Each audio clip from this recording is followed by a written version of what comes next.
Okay, people. Yes, the motivator is here. Okay, let's turn up music, huh? Okay, let's turn up music. Here we go. Wow. Yes, sir, people. The motivator is here. It's time for action. Yeah? Because this is where we translate our words into action. There we go. There we go. Let's just, let's test it. Making sure all the sound is well. Yes, connected well to the Galaxy FAWE.net. Yes, sir. I'm connected. Let me just get this out the way. Good. I believe this is all good. Connection with the YouTube, the Motivator Show, is good. I see that well. I see that's good. Ah, Facebook. Ah, yes, Facebook is good. The Motivator Show. Yes, sir. And of course, Mixcloud. Oh, yes, it's brilliant. We are firing on all cylinders today. This is the Motivator Show. This is where we translate our words into action. and where success is ours for the taking. So let's get this show on the road. Yes, I'm feeling good. I did my exercises today. Oh gosh, my body's feeling so fine. Yes, sir. I'm feeling good. I'm feeling good. I'm feeling good. I hope you feel good as well. I hope you feel full of energy with vibe and vigor. Yeah? Yes, sir. Let's keep it flowing. I want to thank Giant King and GalaxyFreeway.net taking us from night to day. Good on you. Good on you. And long may you continue so. But I also want to thank those of you who are viewing us via YouTube and Facebook. You can both hear and, of course, see my personage. Yep, it's open. Hope you're satisfied with that image. Yeah, and of course, those of you on Mixcloud, purely audio, good on you. Please keep listening, keep viewing, and of course, if you wouldn't mind, it just helps to affirm the contents of these shows meet with your expectations. Why don't you just give us a big like? Let me put up on the screen. You know what I mean? Yeah, here we go. Put up on the screen again. Give us the like, the thumbs up. Yep. Okay, just give us the like, the thumbs up. Okay, or give us the affirmation, share the connection of this transmission with your family and friends. There you are. And that just gives a further affirmation. What we're doing here is good. Yeah. It makes sense. Yeah. It meets with your expectations. Okay, further affirmation. And if you're on YouTube, just subscribe. You know, it doesn't cost you a penny. It's a simply further affirmation, and you receive pre-notice of the subject of the forthcoming shows. Okay, so each strong, you're advised in advance. So give us a like, subscribe, just so that we know that you're listening and you are keen to listen. Yeah, you are keen. And again, if you are viewing us via YouTube and Facebook, why don't you send us a message via the chat? Let me bring up the chat as well. There you are. I'm always keen to listen to you via the chat. I'm going to say hi. Hi, there you are via the chat. Please respond to me. Again, I know I'm not by myself, you know, I'm in the studio by myself, surrounded by all this technology. But, you know, just send us a hi, thank you. Yeah, just a affirmation. Yep, that's what I want to hear. That's what I want to hear. So let's get started because I'm feeling good. I'm feeling full of energy. I'm feeling brilliant. Yes, because success is ours for the taking. Mm. So last week's show was fantastic, wasn't it? Yeah, last week's show was fantastic, but I want to get back to that. I want to get straight into the lifestyle messages. Why the lifestyle messages important? Because I've got good evidence. Not that I've many hundreds, if not thousands of you have changed and modified your lifestyle, but we've saved lives. More importantly, lives has been saved. What's the importance of saving lives? The importance of saving lives that therefore reparation, you know, starts with self, starts with the family, yeah, start with the community, start with society. Reparations start with self. And when you have information to share, you should share it. If it helps others, share that information. You recall Brother Near of the National Association of Black Supplementary Schools. He said, if it's bad news, it goes around the community like wildfire. Good news, oh my gosh, he said, it takes time to circulate throughout the community, you know? I give a big shout out to him and the work that he is doing. And all of you that manage supplementary schools, Saturday schools across the country. Thank you, Erman, for that affirmation. Yeah, thank you. Thank you. Yeah. And what he noted is, Bodinier, is that there are stalwarts in the community who every strong and indeed often offer the services throughout the week.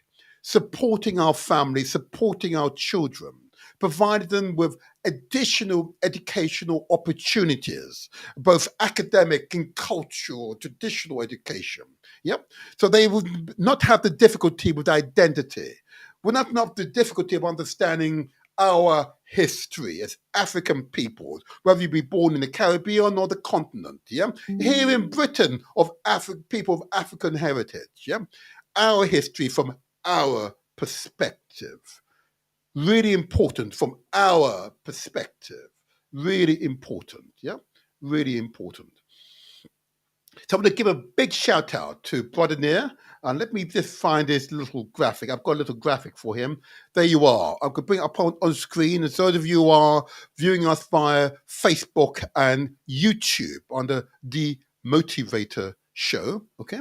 You'll see on the screen, I've got the National Association of Black Supplementary Schools logo on the screen, okay?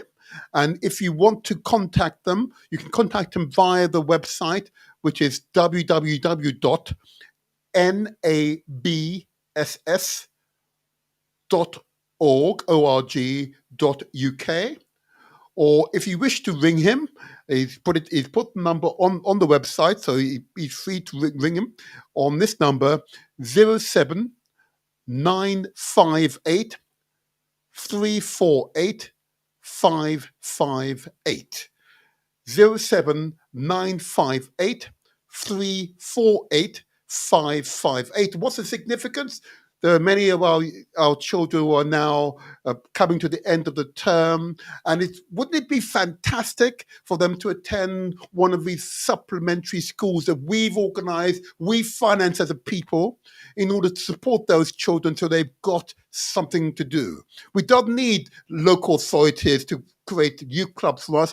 We can build our own youth club. We can build our own place of learning for ourselves. If we can build churches and mosques, we can absolutely build schools, supplementary schools designed to support our children, particularly during this time where it's holiday time, you know? But throughout the year, I want to give a praise and give a big thumbs up to those stalwarts in the community, men and women, young and old, who support those supplementary schools, those schools that exhibit the empathy that we have for ourselves, indeed for our families and our friends and our networks. Yeah, empathy. In other words, you've got to have a heart. You've got to recognize the importance of supporting our children. So support the National Association of Black Supplementary Schools. You've got the website address www.nabss.org.uk, and telephone number, it's 07958 348 558. Yeah. And if you can help them, please go and help them. Give them support. If you can provide them with donation, give them that donation, because it's wholly funded by the community. And the logo here says, education is in our hands. Let's hold hands together. Yeah, hold each other's hands, support each other. Yeah, that's what we need to do more often. That's what we need to do more often. Well done, brother Nia. Long may you continue your work. Long may those of you who manage our supplementary schools, our cultural centres, if you like, long may you continue your work. I applaud you. I applaud you. So let me now go straight into the lifestyle messages. Important, because the feedback I'm receiving is tremendous, and I thank you for that feedback. Affirmation that the messages are getting through to people. I know we're all very stubborn, we're very resistant, but it's getting through to people. Why we've got to take care of our health, okay? As you know, I'm an elected official, I'm a councillor. I see the stats, and they make for uncomfortable reading. Yeah, these are self-inflicted wounds we commit to ourselves through the very food and how we eat these foods, okay? So let me go straight into it. I ask you to consider the amount of sugar and salt that you consume every day. Why? Because they are the principal causes of two almost epidemic levels of conditions in the community. And that is, of course, diabetes and high blood pressure. Okay. And each of us will know of someone with diabetes or high blood pressure or hypertension. Okay. And it's directly related to the food we consume, particularly sugar and salt. I no longer, it took over 10 years, purchase sugar from the grocery store. I no longer purchase sugar from the grocery store, but I still possess a sweet tooth. And yes, whenever I see sweets, I react mentally, I react to it. But I will not concede to that urge any longer. Okay? I will not concede to that urge any longer.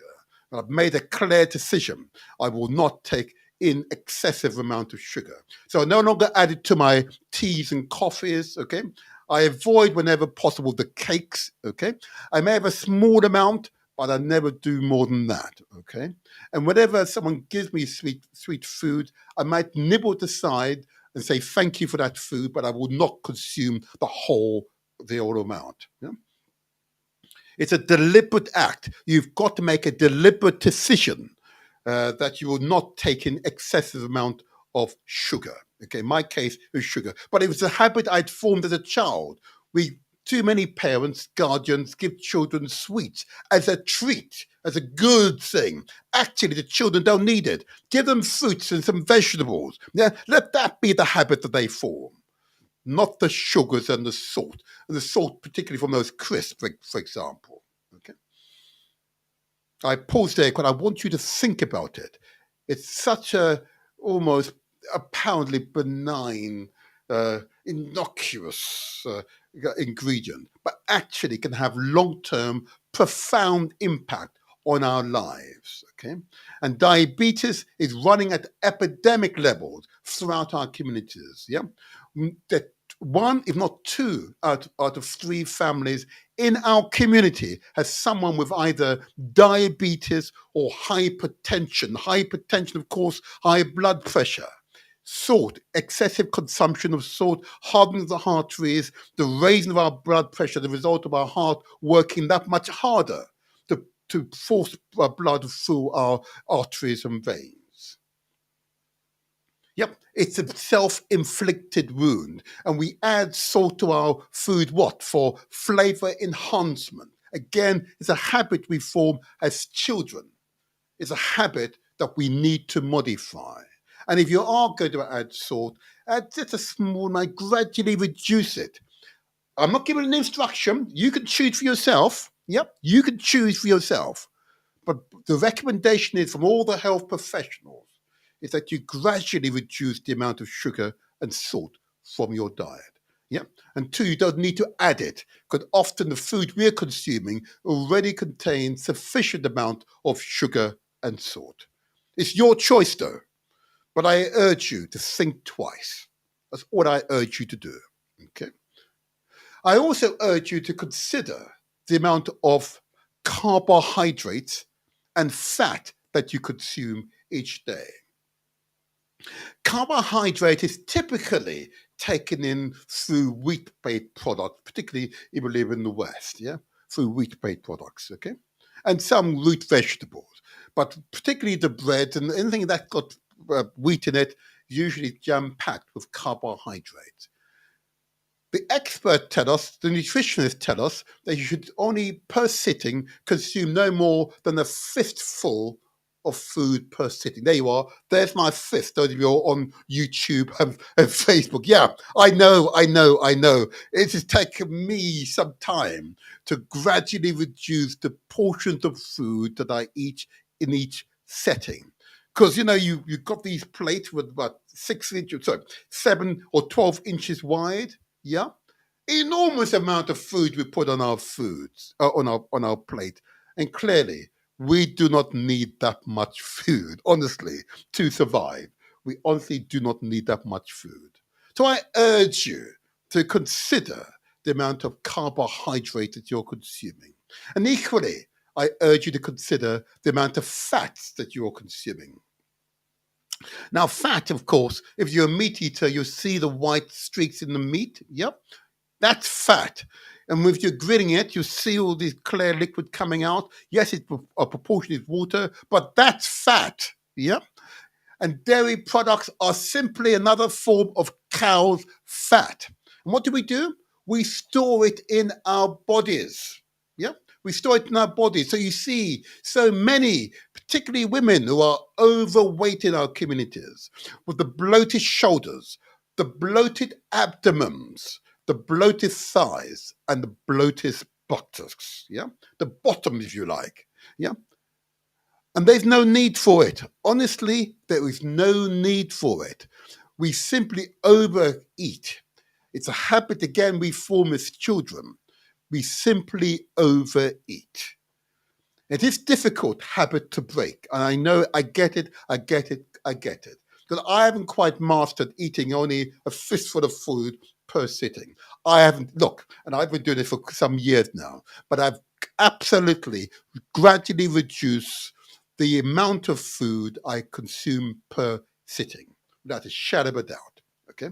And I feel so much better for it. Absolutely. I feel enormously better for that experience because I'm conscious of what I'm doing to my body. And the last ingredient, which is a typical ingredient in our cuisine, is of course starch, primarily derived from rice. In our case, primarily derived from rice and some root vegetables, of course. Okay. Look, I can hear the Caribbeans, yeah, from the Caribbean, discussing the rice and peas. Yes, it's just full of starch. Yes, it is full of starch. I can hear the West Africans, I can hear the Ghanaians and the Nigerians most certainly concerned. Yes, jollof rice is simply starch. Yeah. And what we do, we store it in our bodies as energy for a rainy day that never comes. So our bodies bloat. Our bodies simply bloat. Okay. And we are harming ourselves. We consume these items in excessive quantities. And that is what's causing many of the public health conditions that pervade our community. Diabetes, hypertension or high blood pressures. Okay. Asthma is another one that pervades our community. Yeah. Cancers. Yeah. Pervades our community above the average, way above the average. So those of you of African heritage, those of you from Asia, particularly South Asia, okay, are particularly vulnerable to those conditions, but they are directly related often to our lifestyle.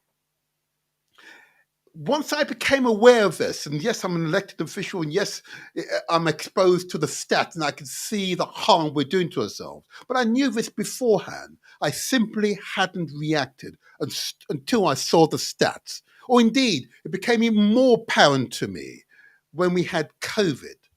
Those who were particularly vulnerable already had a condition that had reduced their immune response to COVID, and as a consequence made them particularly vulnerable to COVID. That's a good example of levels of vulnerability being exacerbated as a result of our lifestyle, the food that we eat in excess. Okay. Or the food that we don't need to add to our cuisine because it's already contained in the foods that we consume anyway. The experts recommend, of course, we need to eat far more fruits and vegetables. Okay, I've had my fruit smoothie this morning, and I bought a fruit and I then smooth it. Yep, I've had my fruit smoothie this morning. Okay, and what's more important, fruit smoothie, a nice salad bowl. Yeah, particularly the green vegetables, but a broad range of vegetables. It's incredibly helpful to us. It ensures we produce good quality blood. Yes, yes, yep. The body can convert the vegetables to good quality blood. Yeah, that's what it does. Yeah, that's what it does. Yes, yep. You can't do that with those processed foods, with a jam packed full of salt and sugar and all those E numbers, all those other chemicals. You can't do that. But live fruits, live vegetables is what the human physiology, human body seeks and craves for, because it can repair itself. Yep, it can boost our immune response, and boost our mental acuity, because that is what our bodies need to keep reviving itself, repairing itself. Yeah, fruits and vegetables, and of course, you should drink an appropriate amount of water each day. It may vary depending upon your size and your mass, okay? But the general recommendation is between 2 to 3 liters of water per day. And some water, of course, will be derived from the food that you consume, particularly if it's fruits and vegetables. May not be so if it's just processed foods, okay? It's a much lower water content because, for obvious reason, it's dead food. Typically are the processed food. But the natural foods, so fruits and vegetables, could obviously contain far more water. Okay, but I've got my water here. You can hear it. I keep it handy, and I'm going to have a sip of water right now. I've been talking for a little while. That's what you need to do. In my case, I might add a little bit of ginger, a little bit of lemon into it, just to give it additional flavor, and I feel satisfied with it. Aerating. I've exercised this morning. I've run 2 to 3 miles already. I've pushed my muscles. Oh, I have my weights here. There you are. After a good run, I'm exercising my abdominal muscles. Now I'm doing my upper muscles. Those of you who can see my personage on YouTube and Facebook, you can see me pushing up on my muscles. Oh, I love this. I love this. And I can feel my heart racing. Slight sweat is coming on my brow. That is natrium. Yeah, that is natrium. Because the sweat, which you're excreting, is your toxins. Yes, it's keeping you cool, but it's essential part of who we are as human beings. This is an essential therapy. Essential therapy. I recommend it to you. I commend this lifestyle to you all. Okay? But just as important as taking care of your physical well-being, it's equally as important to take care of your spiritual and mental health. Okay? If in doubt in regards to your mental health, I urge you to speak to a professional or speak to whoever you really trust to give you sound advice. I urge you to do so. Do not suffer in silence. And in regards to your spiritual health, I always recommend that it's so essential that you meditate each day. Speak to your spiritual advisors, of course, but meditation each day. I do at least 30 minutes of meditation each day. It allows me to be really focused, allows me to be clear-minded, it allows me to be calm and centered. Okay? An essential part of my general health regime each day without fail. Okay? But for some of you who've not taken on any regime, just you don't go the whole hog. Just gradually ease yourself into a lifestyle that's appropriate for you. You know, if you're a bit overweight, don't go for a mad run. Just gradually develop your own routine. If you can go to a gym and and purchase a personal trainer, do so. A personal trainer will make an assessment of what your needs are, and of course, will then create an exercise regime that's appropriate for you. If you can't afford it, look, on the internet there are many exercise gurus on the internet. Okay, although I don't personally recommend it, not without you going first for an assessment as to your general physical capabilities. Assessment, that's what the experts will need to do. Just do an assessment on yourself so you know what physical health you're in before embarking upon a exercise of physical health regime. Okay, seek professional advice before you begin it. But if you're going to begin it, just do it very gradually. You don't want to do anything to harm yourself. Okay, I've had years of practice. Okay, and if you've not for years not exercised, not taken care of yourself in the way which I'm suggesting, then you need to go into this gradually. This is my advice. And this is the result of speaking to people during the week who've gradually started the exercise regime. And of course, in some cases, of course, as is always expected, some have gone into it with a with a great vigor, but in fact they should not have done so. And I've always recommended go see your GP, go see your doctor, and get a general health check. Okay, and they'll give you an assessment of where you are, and therefore recommend you to someone who can also provide you with an exercise regime that's appropriate for you. I hope this advice sees and receives you well. Okay. Um, I say all this not because I'm going to gain financially. My gain is the knowledge that you have changed your lifestyle so you can live a long, healthy life for yourself, your loved ones, be a good representative for your friends network and the wider network within the community and beyond. Okay, that's my reward. And what would be really great is that you're able to send a note to us here in the studio. You could go via the YouTube or Facebook chat and just send a note. You have to say, Demotivator, I've changed my lifestyle and I feel better for it. Love to hear from you. Love to hear from you. Because that is the affirmation we all need.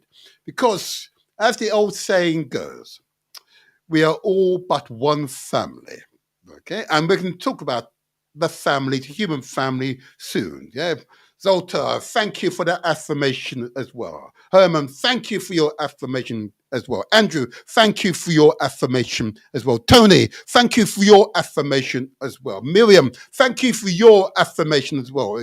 Got a long list of people here, but thank you all for your affirmation. Affirmation. Okay, this is what we all need to do for each other. I'm but one person.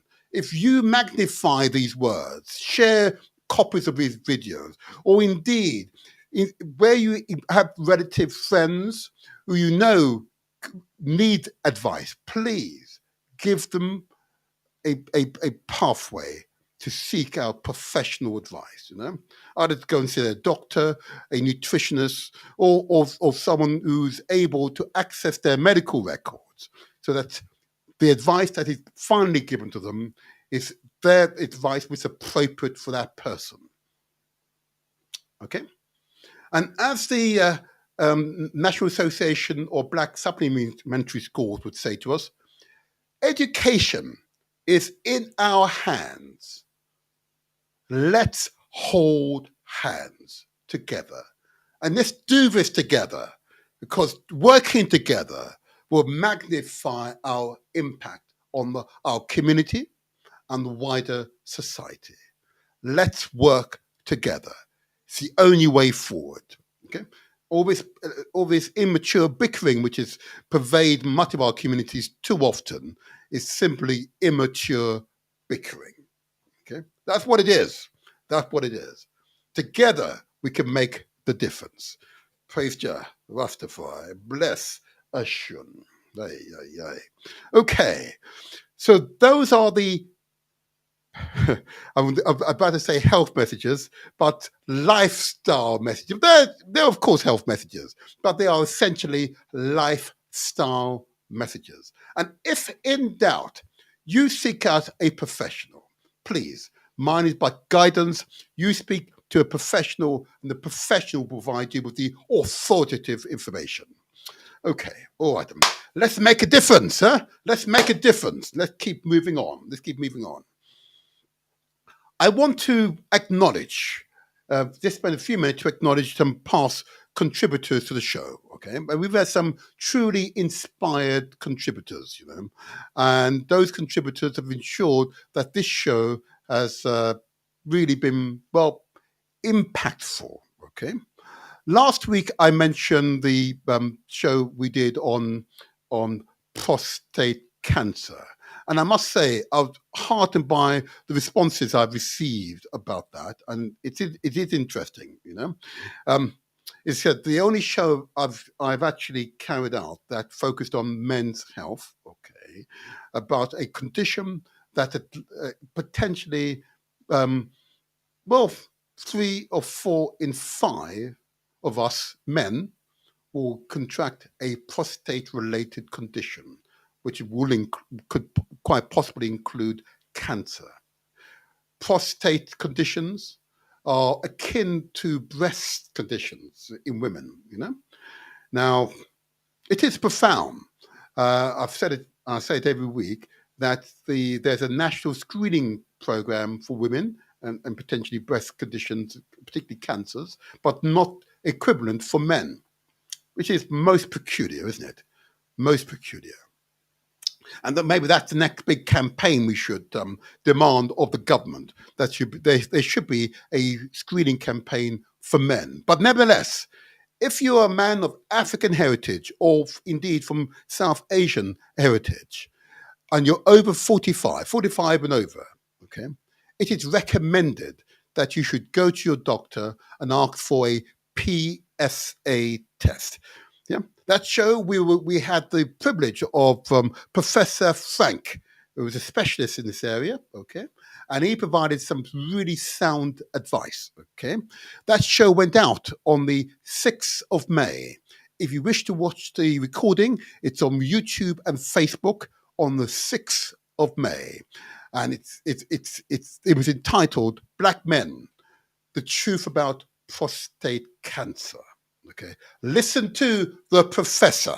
Okay, really important subject, and I'm heartened by the feedback, which is why I mentioned it again this week. That there are many men I've encountered who are a bit shy to discuss the subject, but felt, and I'm so privileged that many members of the community know that they can talk to me, and I'm not going to spread their business to other people. And they've taken the advice and sought out the advice of their GPs, for their doctors, to have this PSA test. And indeed, in some cases, they were actually refused. And I was able to advise as to what you should do next if that was to happen. Because clearly, that was wrong. That was wrong. They were refused the test, you know. It is your right, okay? It is your right to demand such a test. And in every case, each of the gentlemen concerned have now had the test, okay? So the PSA test is critical, just to ensure that there are no signs of antigens, prostate and cancer antigens in your blood.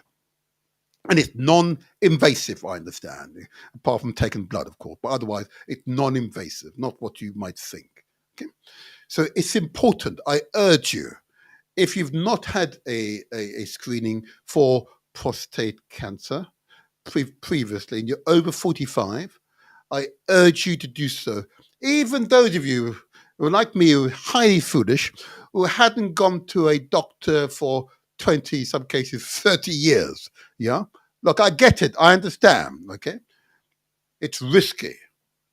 It is highly, highly risky not to go and see a doctor for such a long, lengthy period of time. So please, I say to all the men, I say to the women who are with men, please encourage them, if they're over 45, to go to the doctor and ask for the PSA test. Okay? And I hope, again, that information receives you well. And if in doubt, Google the information I've just given to you. If in doubt, please, I don't mind you calling in. Gosh, I haven't activated my phone system. I should activate it now. The phone system has now been activated. So if you wish to call in, if you wish to quiz myself on this subject, happy to take any questions on that whilst I've got time in the show. Okay, but it is really important that this advice is not ignored. Okay.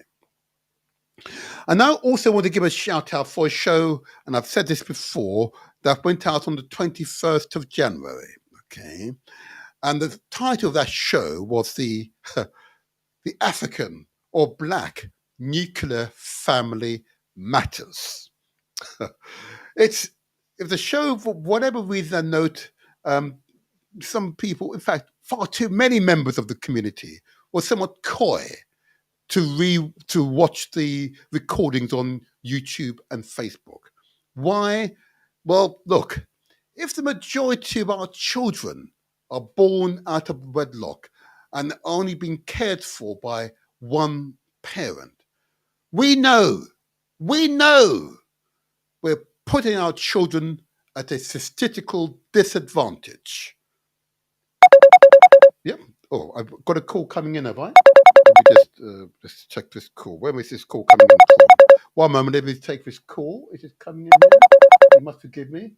Let me try this. Oh, there we go. Oh, pardon me. No, huh? Let me just take this now. Good morning, caller. Oh, no. Good morning, caller. Oh, good morning, caller. Oh, not working? 1 second. Let's get this working. Oh, it says here. Oh, not connecting. There we go. Oh, 1 moment. Oh, our telephone system. It could play off today. Never mind. Never mind. Let me just stop that. Don't worry. I'll stop that. Don't you worry. That's fine. That's fine. It will sort itself out. So it was an important show, that particular show. Okay.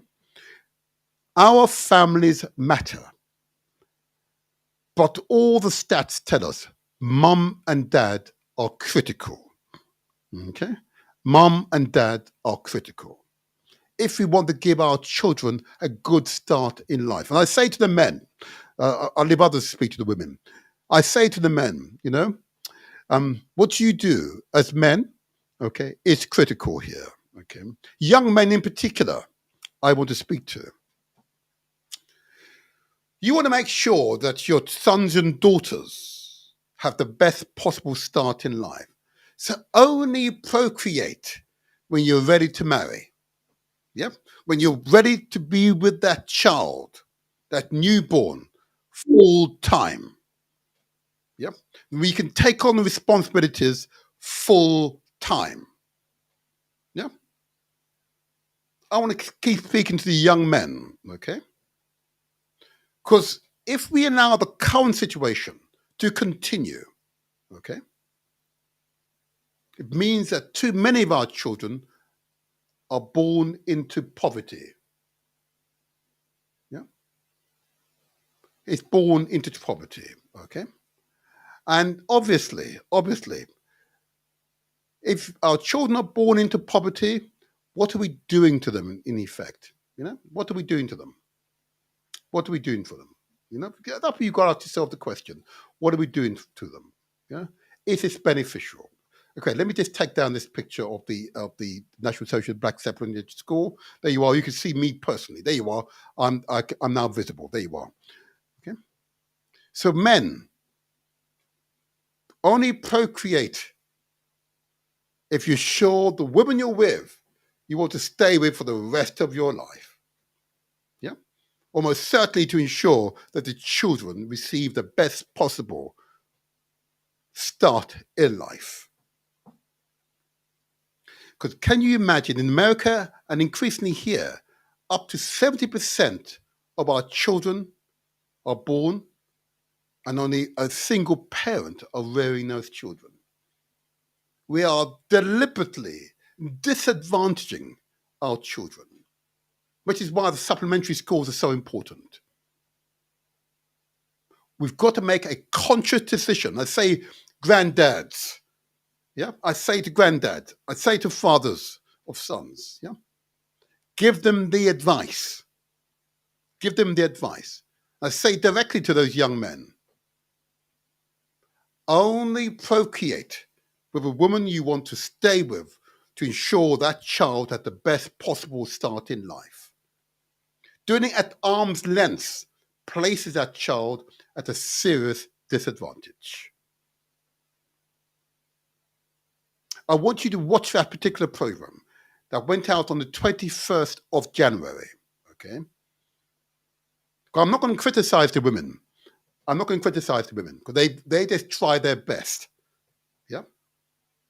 It's the men that have to take responsibility. Yeah. It's up to the granddads, it's up to the fathers of those sons to ensure that their sons will not procreate unless they are committed to ensure that child that comes into the world, they're able to fully support that child. And you can't do it at arm's length. I reiterate, you cannot do it at arm's length. So you choose the woman carefully. Okay. We're going to do another show which will focus on the African Black nuclear family matters. I know it's a touchy subject. I know it's a trigger subject. I get it. I get it. I get it. That's why I'm going to do it again. It's an important subject in our community. We're placing our children, too many of our children, at a serious economic, social, mental, and spiritual disadvantage. And it's got to stop. And it stops now. It stops now. Praise God. Let me just take this call here, and then I'll have to take my guess. Good morning to you, caller. Good morning to you, caller. Can I have your name, please? Yeah, good morning, Mr. Motivator. Oh, this is Brother Akram. Good morning to you. Good morning to you. Yeah, How are you? yeah, How are you? yeah. I'm good. I'm good. I'm very good. I'm just listening to the show, and Thank you. I just want to make a little contribution to Go what ahead. you're Go saying. ahead. But I've only got 2 minutes because my guest is waiting in the wings. Okay. Okay. Okay. Yeah. I don't disagree with you that the family unit of mother and father is Mm-hmm. vitally important. Mm-hmm. But I think what is most important is the education that families have, and unfortunately, for many people, their family structures. I mean, or many other nations, the lessons or the education that comes down to the children. So whether father or mother is around, those children grow up with a certain education of life that Mm-hmm. they know that they have to do certain things. Okay, Mm-hmm. right? Mm-hmm. And what I'm saying is, okay, I mean, like for instance, in my family alone, Yes. I never saw my mother and father until I was 14 years of age. Okay. Howbeit, I grew up with my great grandparents. Mm-hmm. Right? Both the grandmother and granddad, yeah? Granddad, yeah. Mm-hmm. Okay. Now, I also have a brother, and he never even saw his father. He never knew his brother. Okay. Okay. But the fact is, although he grew up with my mother and her husband, but the fact is that he never knew his Yes. father directly. Yes. But what he did was he stuck around me, right? Mm-hmm. And he learned a lot from me. Yes. And that is vitally important, you see, because if you don't have role models among your difficult. among Yes. family, It's difficult. uncles, aunties, and other things like that, Yes. that is where the thing breaks down. So even if mother and father is not around, Mm-hmm. but you have good uncles and good fathers and so forth, you understand me? That can make a lot takes of a difference. village So to rear a child. Yes. Yes. right? Yes. Okay. And that is what is breaking down with many families. I mean, I many years ago I heard my brethren. I definitely want to talk about this, but my guest is waiting now. So I'm pleased you responded. It triggered you, and I'm so pleased. We are. I just said that we are going to do another show, which focuses on the Black or African nuclear family matters. Okay, and yes, you are. Every word you've uttered is absolutely correct. But we are going to discuss this in maybe 2 weeks' time. But for now, I want to now go into the theme of today's show. But I'm grateful for your call. Please keep listening. Keep listening. Yeah, okay, thank you. No My problem. I pleasure. will do. My pleasure. Thank you very much for your call. Thank you. All right. Oh, isn't he a great brother there? Yeah, Brother Akram. Yeah, absolutely. He's so right. If mom and dad's not around, if grandmum and granddad can take over, then that's great. And it's got the support of the family network around them. Yes, that's a solution. But here in Britain, and too many places, even in the Caribbean, you'd think that would work, but it doesn't always work, which is why it's crucial that mum and dad play and always there for that child. Okay. Anyway, we're going to touch on this as part of this show in terms of the themes of today's show. I want to now get into the theme of today's show. Today's show is particularly important because it looks at an aspect, particularly of those of us from the Caribbean. Okay. I'm informed that more than 50% of marriages to African from the Caribbean are with people out not from the Caribbean, more than 50%. Okay. It's an interesting phenomenon. Okay. Interesting phenomenon. Okay. And it only reflects that we are very open culturally, and we are, okay? And of course, the Jamaican national motto, for example, out of many, one people. So we are used to interacting with people, different cultures, and them becoming a part of our family networks. In the Caribbean, it's a different setting. Here in Britain, it is an interesting setting to behold. And my guest, I'm going to bring my guest in now, is going to relay one of those stories. Very intimate, very profound stories. Okay. So let me bring my guest in if I can get my technology to work first time. Or let's see. Let's see if I can get it to work. Let's bring my guest in. Oh, there she is. Greetings, greetings. Oh, Joan, how are you? Better for being on your show. Oh, you're looking so good, I must say. Oh, Thank you. I had to wake up early to look this good. oh, I'm sure you're up early regularly. I know you're a hard worker. Yeah, I know you're a hard worker. But I get up early, as you know. But I need Yeah. to get up early to have enough time to do my exercises. Okay, so I've now got into the habit of getting up early. But you, of course, I know you are equally a hard worker. So I'm not going to take any of that from you. But I know you well. Okay, Yes. you and I are both members of the Global African Congress UK branch, UK Yes. chapter. That's how I came to come across you, and I'm so pleased that you and I, our paths have crossed, and we've developed that mutual respect for each other. Yeah, Big time. deep friendship, deep friendship. So this is a more intimate show for me because I know you so well, you know, and I've got the highest respect for you. But you did something recently which got my attention. You produced an interesting film, okay? A film which, well, took me by surprise in some ways. And you refer to it as that great British documentary. Yes. Wow. And I've watched it now for a few occasions now. And you relate experiences which was really emotionally, well, tugging for me. You know, of course, I was a child in the '60s, and Britain in the '60s very different to what it is now. Okay, so it was tough enough for me, a man of African, a boy of African heritage Yes. here in '60s Britain, living in South London. Okay, Yeah. but I've never thought about what it was like for a child of mixed heritage, mixed ethnicities. You Yeah. use a term which we generally don't use, but I'll leave you to use that term later on. Okay. Okay. But interesting.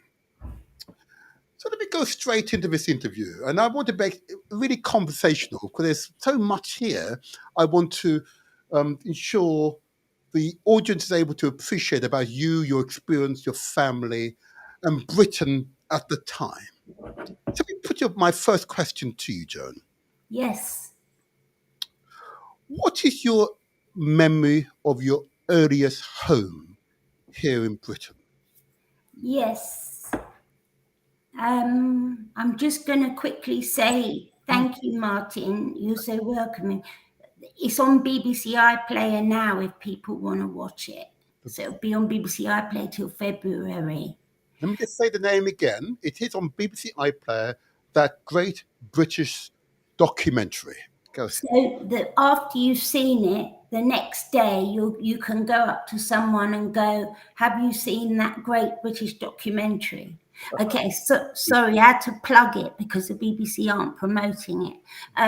So my earliest memory, I do remember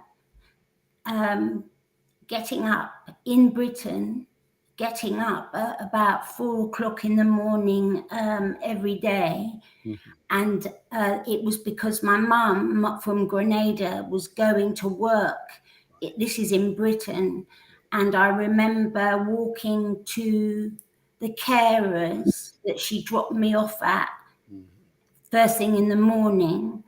and I just remember holding her hand in the dark as we walked up a big hill. That's probably one of my earliest memories, perhaps 4 or 5. I don't remember much of it, but it was Britain in the morning when it's still dark, and that happened for some years. Interesting. Was it cold? I have to ask. Yeah, all I can remember is that I was holding my mother's hand, and that yes, of course, it was cold, because I remember. Well, later, when you'll find out, Grenada is completely different. Very different. Yeah, but I'm looking out the window because that's how I remember things. But I do remember Mum being very tall, Yes. and me holding her hand and walking towards the carer every morning. But I don't remember much. But it was dark. Yes.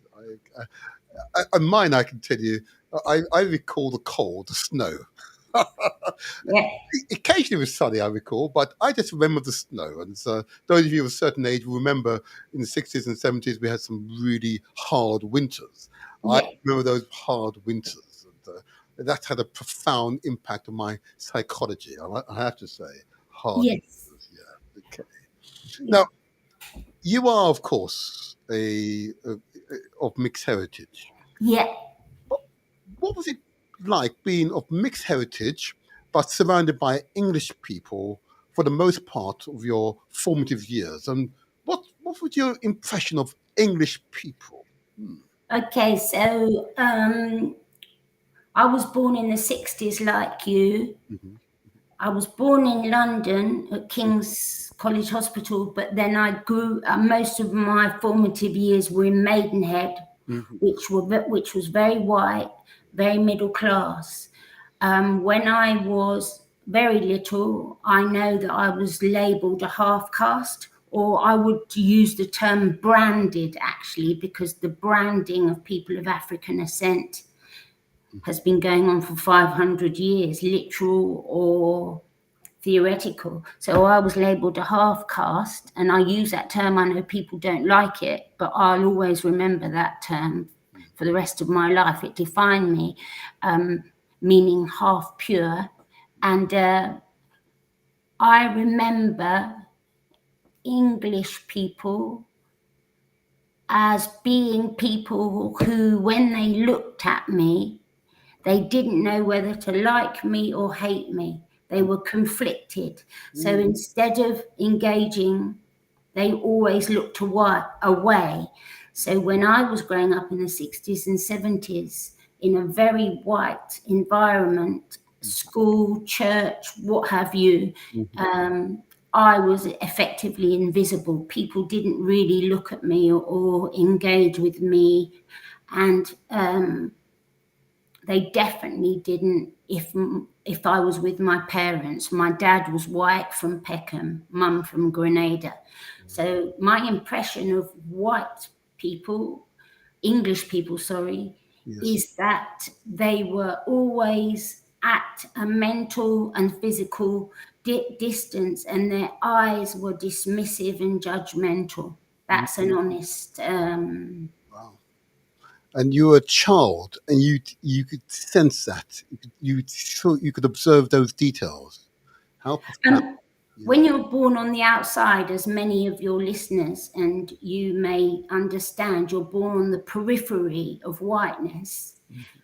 I became an observer. I was on the periphery and I was ignored, and I viewed people's behavior. I'm looking out because I'm trying to remember. And one of the things that started happening very early is that I didn't really have anyone to talk to. So I started writing at the age of 6. Wow. And yeah, so, because I didn't get the sense that anybody wanted to really talk to me. And I couldn't understand why. I didn't really understand that it was because I was a half caste. But what I do remember is the carers that I had.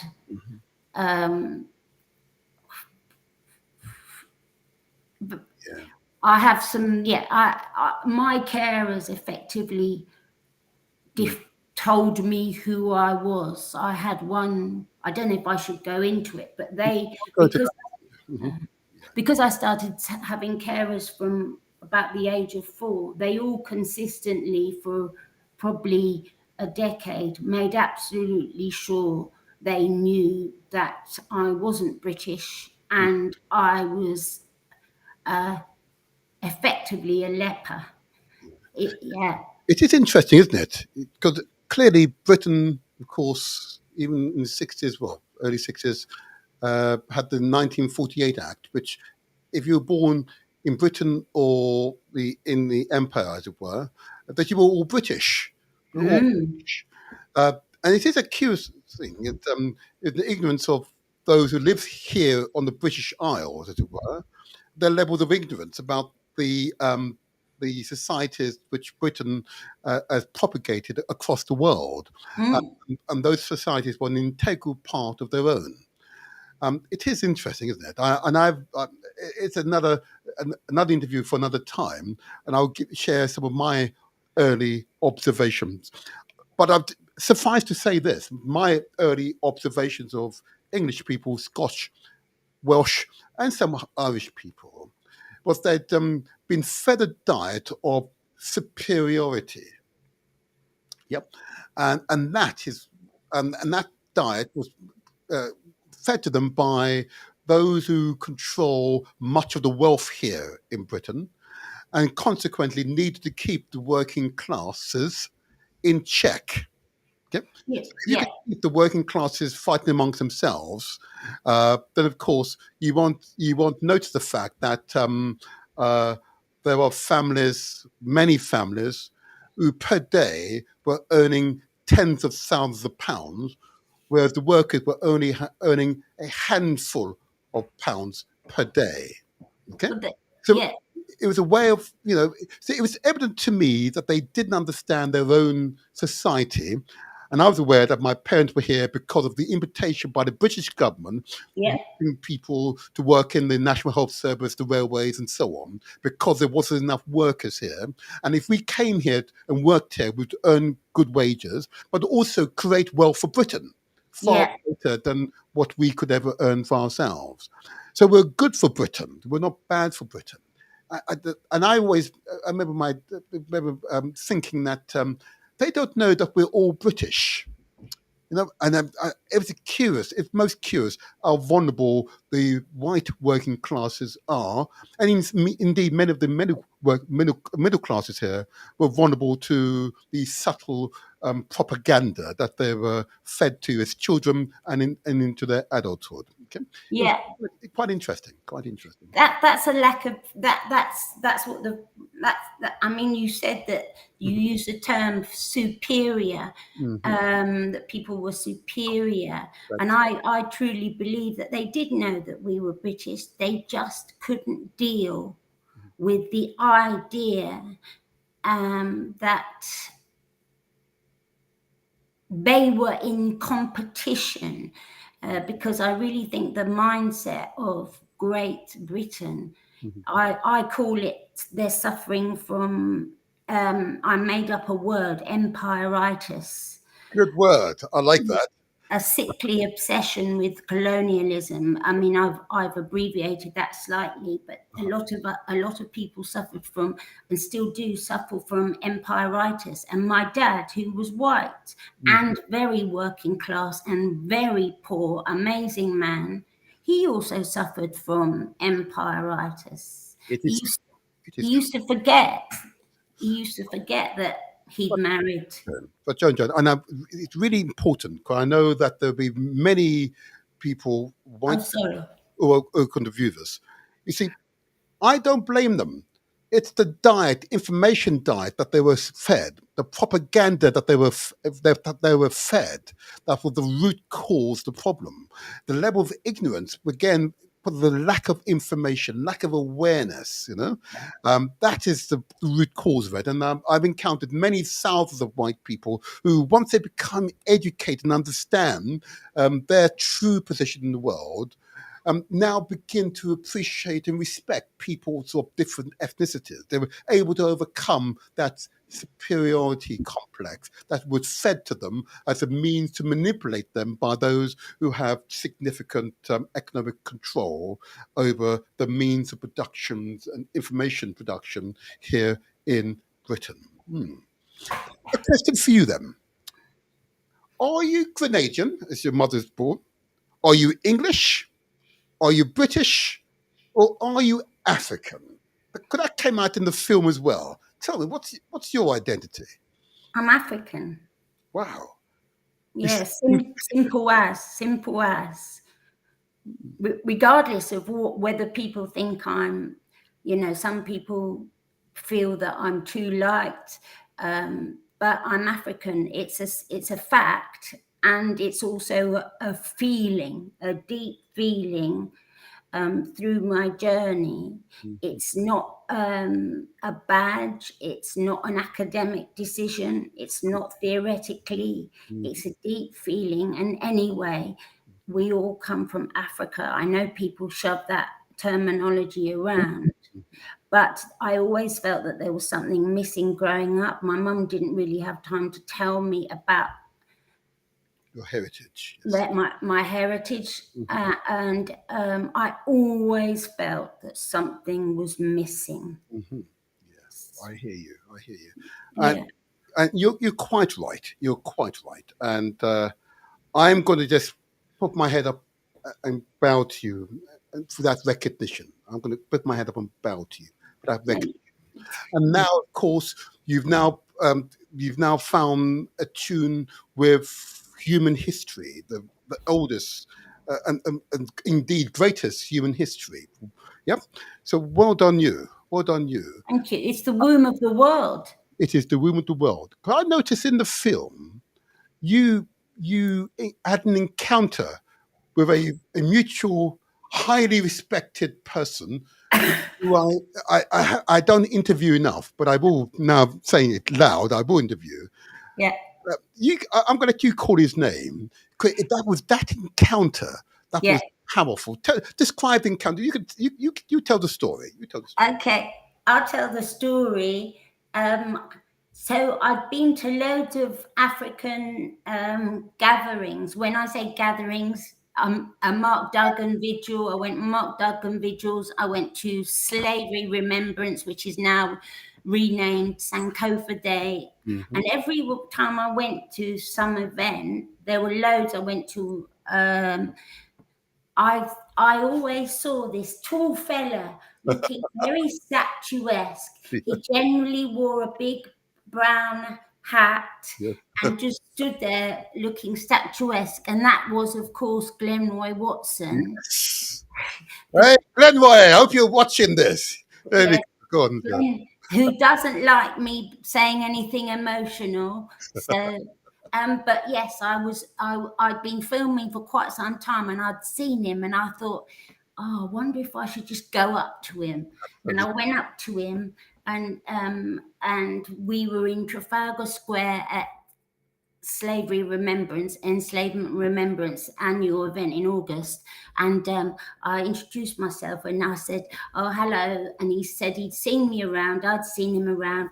He'd seen me tooting on my cigarette, and I said I'm mixed race. I'm half West Indian, half English with this. And he said, mixed race, like that. So like, doesn't it? Like I just said, I was going to vote for the. I don't know. It was a bad taste in his mouth. He said, "You're African. Absolutely. You're African." Absolutely. And I was like, "What? Hold up here. No one alerted me of this. I didn't get the email about this. Why has no one told me this before? Why has the mainstream media kept this from me? Why?" And it blew my mind. It blew my mind. But I was also ready for my mind to be blown.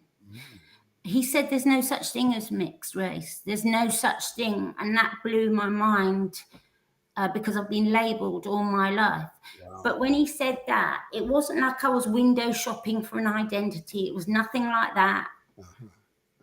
It was just a concept which was more than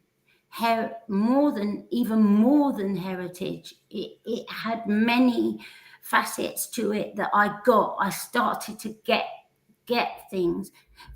I mean, I wasn't new to this. I've always been a campaigner for Black rights, but Yeah. it was Black. This time he'd said African. Wow. Yeah, and it was amazing. Yeah, that's the Glenroy Watson, and he's going to be very annoyed for me talking about. Look. I've got a feeling he'll be very proud of you, Jojo. You know, Yeah. there are many people, particularly of mixed heritage, who've yet to arrive at that Yeah. absolute conclusion that they are indeed African. They are not stateless. They're not identityless. Their identity is clear. They have Yeah. African heritage. Yeah, it is can I just add that it is a shame that Yes. if I got to that point Mhm. 40, 50 years ago, Yes. my existence might have been different, but it was incredible. And I started telling all my friends, my European friends, my white friends, and they're like, she's off her rocker. She's lost it. She's finally lost it. Anyway, I'll stop talking now. Glenroy loves the film. But what you didn't describe is where you encountered him. It's in the film. Yeah, I encountered him in Trafalgar Square. Yes. And I went up to him in Trafalgar Square, which historically we know there's a sense of trauma stepping into that place. Indeed. And it was on Sankofa Day, or it was previously labelled Slavery Remembrance. Chazelle Lang is the founder. And it was under that big, horrible pole thing. What do they call it? With that fella at the top. Say the name here. It's okay. It's okay. I can't remember what his name. He doesn't factor in my mind. Is it Nelson? Yes, I believe so. Yeah. Oh, okay, that fella. Yeah. I won't call him Lord. But we don't need to call the name here. Okay? Yeah. But yeah, it was under that, sword of a great man that I met a much greater man standing around looking at what was going on the stage and stuff.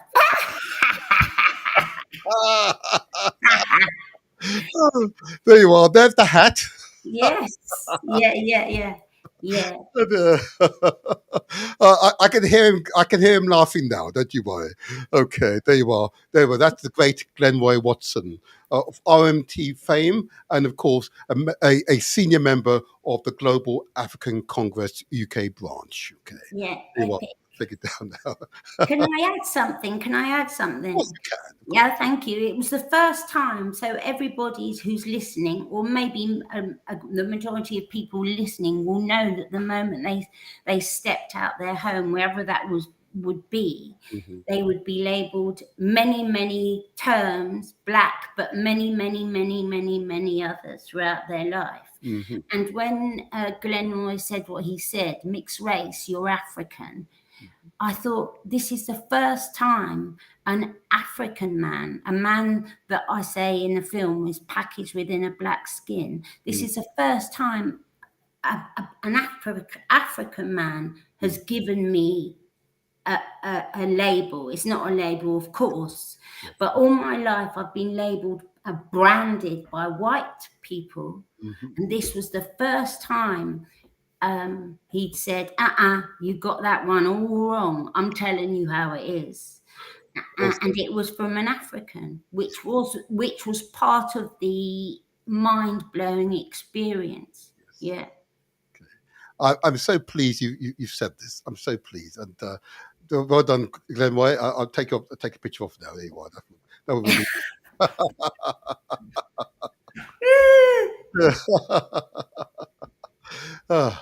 So it Yeah. takes us very neatly. Forgive me. Before I ask that question, you used the term a number of times now, Sankofa. Yeah. What do you mean by that term, Sankofa? What does it mean?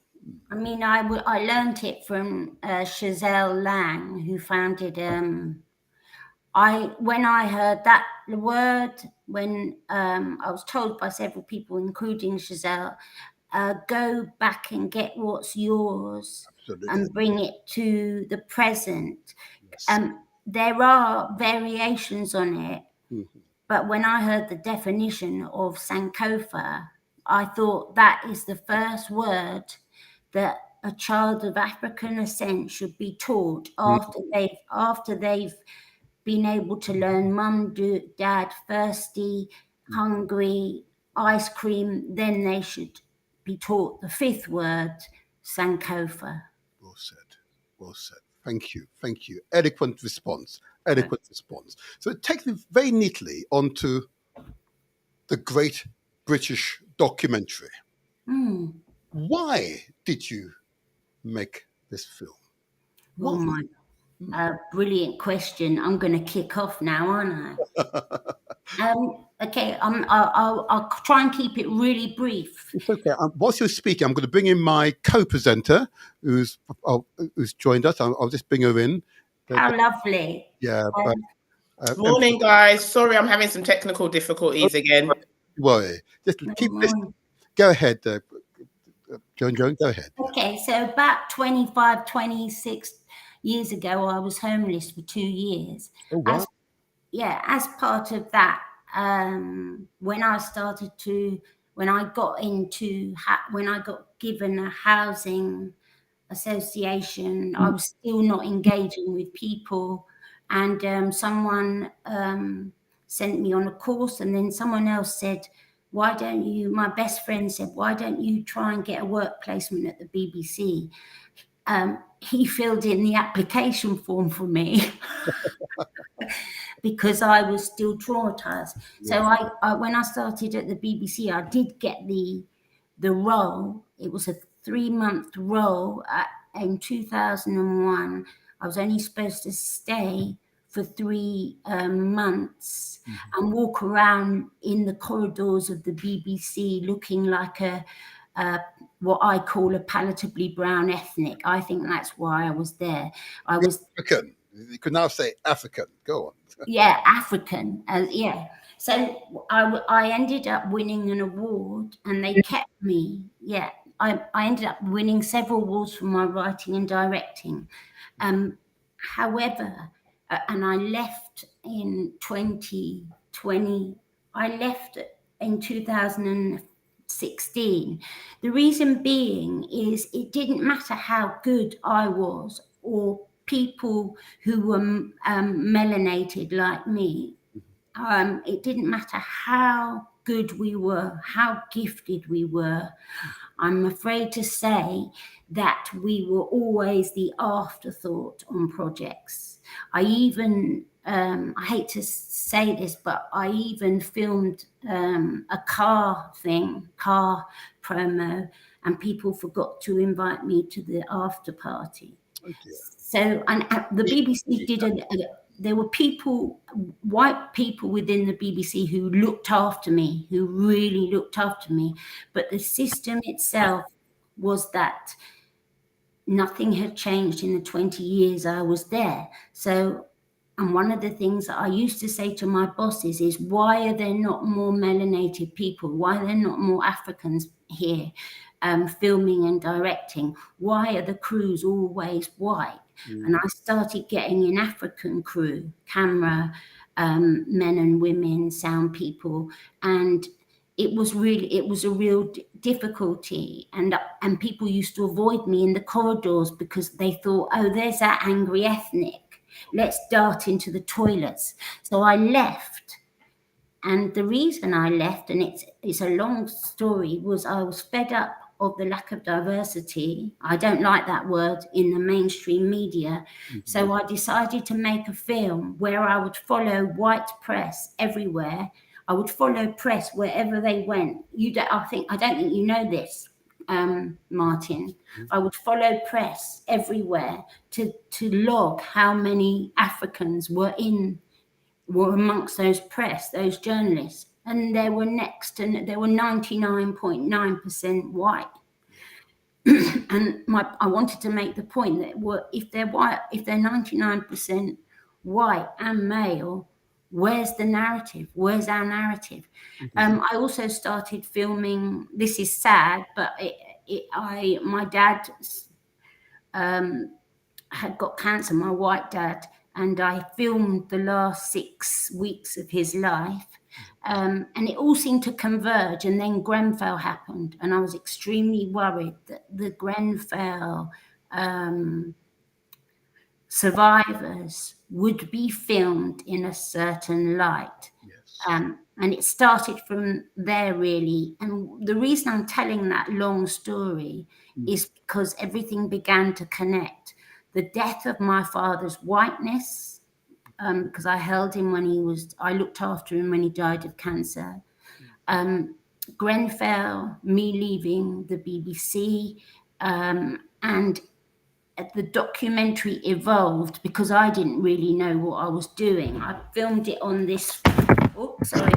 I filmed it on this phone because I had no money. You on the phone, you used your phone to film it. Oh, wow. I would not have guessed that. Gosh. Oh, yeah. I filmed the whole thing on two phones. I couldn't afford to. I didn't think I was ever going to this film would ever be made, but it took it. The reason I started first making it was because I was really fed up of the lack of diversity. And I hate that term, but the lack of African presence in front of the camera and behind the camera with an Afrocentric point of view. And this is very key because there are Africans in front of the camera, but if you close your eyes, they may as well not be. And I just wanted to start the film, but the film, it evolves, and that's an important part. It evolves, it turns into lots of different things, because to tell the story of whiteness and then blackness, you have to go through a whole load of stuff. But what's important is when I was filming white journalists, they started to get really angry with me. I filmed them at Tommy Robinson. I filmed them at loads of events in London where I knew they'd go, the Grenfell Inquiry. But the more you went into the African vigils or demonstrations, protests, the less they were.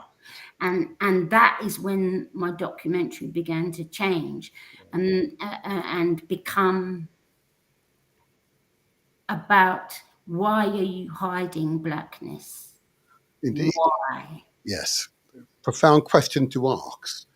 And do you believe your documentary answered that question, or did it maybe bring it to the surface, the question? Well, you know me, I'm being very well behaved on this platform. But you know me. I know her. Yeah, to be someone who, so the BBC commissioned me in the 8th year, and they said, can you make it about being mixed race rather than being about lack of diversity in the mainstream media? And I said, only if I can make my story the truth of whiteness and blackness. And that was a real struggle. So being mixed, being labeled a half caste in the 60s is an indication of what Britain regards its greatness as. I wanted to make it, they said, you've got to make it about you. And I said, why me? And I said, if you want me to make it about me, I'm going to use myself as an example of what Britain does. So to me, Britain is a half caste. Britain is black and white. Its foundations are black and white. So I will use myself as a vehicle to explain why things that are happening to people of African ascent today, where it began and why it began, why the demonization of blackness began, because of what Great Britain did in Africa, the Caribbean, the Holocaust, basically. Indeed. Wow. And I think I made the point so well that the BBC were a bit annoyed with me, to be honest. I mean, I had some very nice people who were my commissioners, but often my points that were made in the film had to be toned down quite a lot, because this wasn't a story about being mixed race. This was a story about the demonization of blackness and the exaltation of whiteness in the mainstream media, on why that narrative does that, because it will not deal with the Holocaust that was committed for so many hundreds of years. And this is why there's marginalization of Africans at work, why, I met Sister Elsie Gale, why I wanted to connect the past with the present, because people were always saying to me, move on, it's in the past. Yeah. No, the way Africans are treated today is exactly to do with where that greatness in Great Britain comes from. And I think I made the point, so much so that they don't want to promote the film. We're going to promote the film. Okay. Yay! Let me look. What I'm going to do, put it on the screen again. Put this. If I get it on the screen, can I get on the screen? There we go. But yeah, I made the point for sure. I made the point for sure. I'm going to find your. Oh, there you are. I found it. There you are. Yeah. That's okay. Yeah. A great British documentary. It's on the BBC iPlayer. Yeah. I'll give out the email address if you want to contact Joan. The email address is Joan, JOAN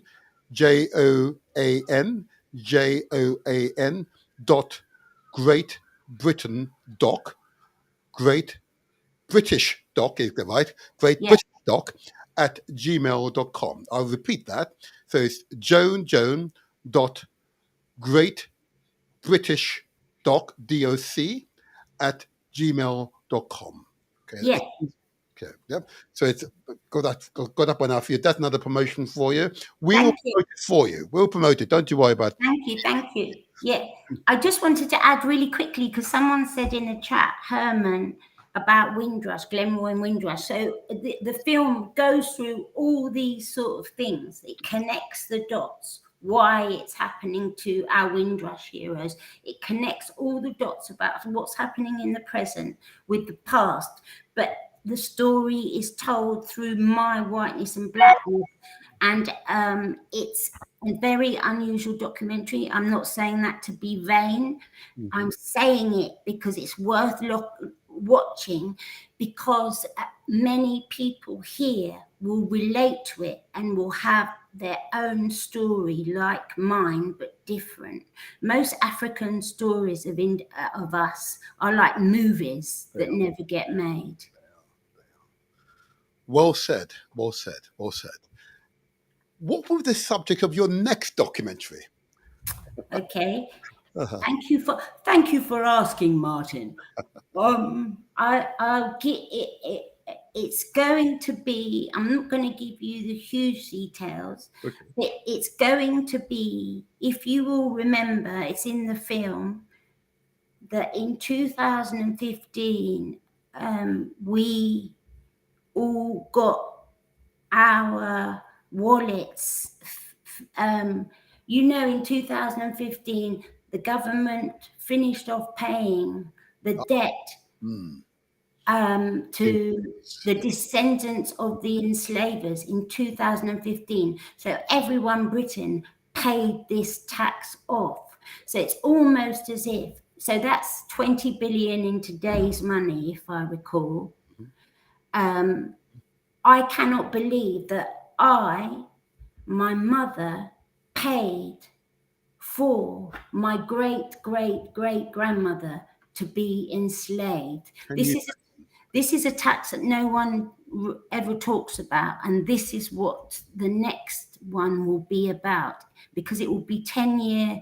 I aim to have it finished by 2025, which is the 10-year anniversary, because the government tried to hide the fact that we all, the entire country, wherever you're from, had money taken from us to finish off paying this bill, this £20 billion bill, to descendants of enslavers. And that's what it will be about. But it will be in my way. The other one I'd like to make is about mental health, i.e., obviously I'm off my rocker and I've been in the mental health system. You're not. I want to. Well, you know, it's a good in, because a lot of people don't talk about, a lot of people of African ascent don't always want to talk about mental health. I know that's very judgmental, but I've been in the mental health system for 25 years. I've been sectioned for twice and other stuff. And in that time, my psychiatrists or therapists were always white. None of them ever asked me if heritage played a part in my trauma. And it was Brother Abu, and I've also talked to Sister Teresa about this. Brother Abu told me that psychiatrists are not obliged to study the impact of heritage in a country where perhaps it's demonized. Yes. And so my next documentary I want to be about Black mental health. I'm going to pursue this line, but before I do that, I'm going to open the telephone line. You don't mind taking a few calls? No, epic. Excellent. Okay. I've just put the number in the chat, so you've all got that number. And the number to call if you wish to interact with the great Joan Joan. Okay. He is Glenroy Watson, the great Glenroy Watson is ensured she's understood she's truly an African woman. Yes, there you are. Yeah, and it's such an important affirmation to communicate to the world, you know. And I noticed in the film once he said it, but if it's almost live, I could hear the tone of your voice.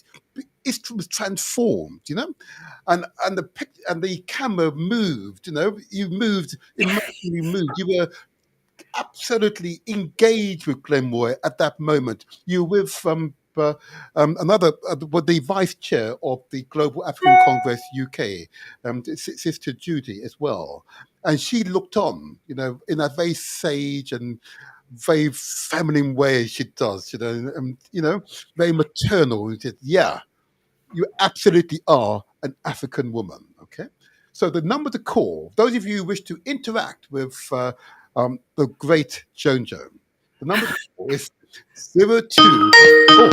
Even before I give out the number, okay. Let's see if I can get this out. Good morning, caller. Good morning, caller. Good morning, presenter. Oh, Brother good Martin. morning to you. How are you?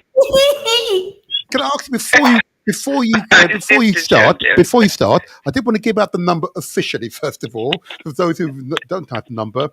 If you wish to interact with the great Joan Joan, it is 0203 289 6504. I repeat, 0203 289 6504 if you wish to interact with the great Joan Joan here. Courageous African woman. Courageous. Go ahead, caller. You wish. Okay, thank you. Hi, Sister Joan Joan. Greetings, Sister Teresa. Looking really lovely. Yeah. Great conversation. Really enjoying the depth and the truth. Yes. I am so proud of you to bring up the mental health, because so many people hide away from that and don't want to acknowledge it. So thank you for that. I just want to commend you and encourage you to continue to make films and ask our community to support you in any way they can, give you interviews, give you work, back you in any way they can, because your voice is so important and you cross over into both cultures. So people who have been confused have an opportunity to learn, and people who understand what's going on have an ally who they can champion. So my question to you is, how can we help you? How can we get your voice into more places? Thank you. What a wonderful question. Yeah, well, I love Epic Teresa. If people don't know, Sister Teresa gives me a great deal of guidance, really constructive guidance on how to move forward, and she offers it with an Ubuntu soul. Yes. Explain what that means. Got to explain that what that means. Ubuntu soul. What do you mean by that? I don't know the definition. I know that I'm not me unless Teresa is her, unless you are you. I'm not me. I cannot be me without Ida or Halima, or I cannot exist and be full, and I cannot be unless all my family can be as well. But you give the other definition. I am because they are because I am. It's I and I and I and I. Exactly. You've said it perfectly. I don't need to elaborate further. It's for all and sundry. Thank you. So to answer Sister Teresa's question, so Sister Teresa's done things like, because I'm apparently quite a good talker, so and also what the film really does is tell you what white means and tell you what black means. And I don't mean that in a way like you don't know, but these are two extremely dangerous and divisive words to me. It should be European and African.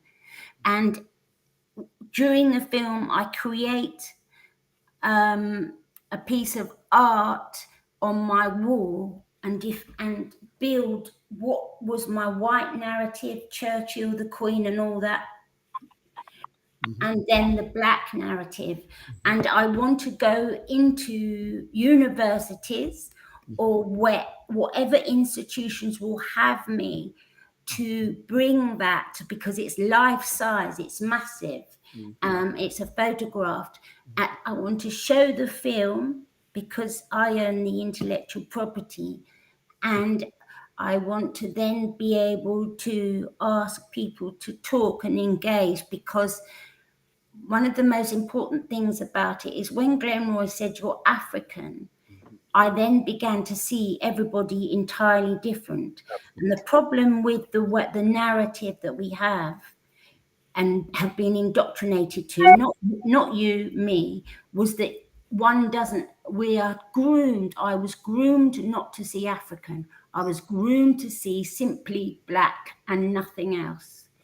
And I would like to do talks, and I would also like to go into schools, because I think it's extremely important that children of African ascent know how great they are from the off. But ultimately, it's a long answer. Teresa will probably give a better one. But I want to take the film into any cinemas, any screenings, any institutions, and then do a Q&A. And also, you give me feedback on what I do next. Beautifully said. Yeah. Teresa? No, that's perfect. Thank you, sister. And I commend you, and I'm in solidarity with your message. I would love for people to come in and help you. You've done a lot of work for us, and we now need to come in and help you to make that message go out. We have children who are totally lost, and we need to stop that. And this film will do a great deal to help. And it is one of the most important things that we can do is educate each other. And that's it. That's all really I've got to say at this moment. But thank you for taking my call. Thank you for the call. Teresa's in it. Professor Les is in it. Thank you. Abu's in it. Dr. Bert. Lots of people who are now my mainstream media. Many we know. Sister Esther's in it. Yes. They're all in it. They are indeed. You captured some powerful imagery, I have to say. and the use of the term Ubuntu is such a powerful way to communicate. I am because we are. I am because you are. Beautifully said. Beautifully said. Well said. Well said. Let me just. I want to just pursue the line of mental health, and it is a show. It's coming up for me as well, and it's a very touchy issue, particularly following COVID. It's become very apparent that there's severe mental health cases within the community, and they become very public in some areas as well. Your experience in that sector, okay, clearly gives us cause for concern, okay. But it is any aspects of the mental health services that you believe really needs emergency action? Any aspect of the mental health service you believe needs emergency action? Yeah. Do you want me to comment on that? Okay, sorry, yeah. So when I'm picturing, okay, so, oh my God, I could go on about this forever. The first thing that needs to happen in the mental health system is that people need to look at people of African descent and people who are children or are immigrants, not as immigrants, but as giants who have courageously traveled by sea or by air to come to a new land and adapt. I don't know many of my European friends who could do that the other way round. So that's my first thing, is because I don't think the mental health system sees people of African descent as glorious humans who have had to endure so much yet still achieve greatness. And I'm not just saying that because I've seen my mum, what she went through. Yet if my 85-year-old mother walks down the street now, people don't step out the way for her. They just see old and black. So the mental health system needs to dramatically change, where they psychiatrists, therapists, psychiatric nurses need to go on an extensive course before they even pass or begin on what heritage means and the impact of being a different so-called color to the majority. They need to understand the impact of being alienated physically, mentally, economically, educationally, and effectively being treated like a gate crasher in their own country from the moment they step out of their home as a child to an adult. And this is not undermining the achievements of people of African descent. This is just getting down to the point that mental health is about the person who is in trauma. It is not about the system. And I was brought into a system where a lot of white men, whether they were kind or not, told me that there was something wrong with my brain. There was nothing wrong with my brain. What was wrong with my brain, what was wrong was the system. Yes. That completely rejected me. And I know that there are many people here who it will have happened to, or their children it's presently happening to. And I remember saying to my last psychiatrist, who I no longer see, I said to him, you've never asked me about my heritage and how that might have played a role in how I feel about my existence in this country. I may look light to everybody, but I tell you what, if you saw me when I was younger, I don't know why I look light on these flipping things, but anyway, the point is, I said to him, you've never asked me about my heritage. And I said, why are there no African psychiatrists here? Why are all the specialists white? And he said to me, are you saying I'm a racist? And And I had to say back to him, this isn't about you. Well said. Well And said. this is the point with the mental health system, is it still exalts white mental health, which in all accounts, I know Teresa and Abu would agree with me here, is quite traumatized. It's traumatized by its own idea of being superior, and no mental health should be based on it should be based on the Ubuntu way. So, I mean, it immediately needs to be looked at. And that's why I wanted to make a documentary about it. I want to, I mean, my therapist now, she's incredible. And she's mixed. She's Afrocentric. She's my age. So she, as much as she can, understands my brain. The mental health system at the moment doesn't do anything to understand the journey of a person of African ascent and the fact that they're still alive, they're high achievers. Can I just stop you there and thank you, because I believe there are others that will hear these words. Let me just take this call. Get this system to work properly. Yes, that caller, I know this caller's tried on a few occasions, with number ending 2516. I apologise, it's someone's call here. Oh, I think we have this time. Greetings. Greetings, good morning. Can I have your name, please? Yes, Abu, greetings, brother. Good morning. Greetings, brother. Demotivator and Yes, Sister Jones. Hey. I'm not on here yet, I'm am going to try I? and merge another call in. Let's see if I can get this to work. Oh dear. Hope I can make this work. You are on, Abu.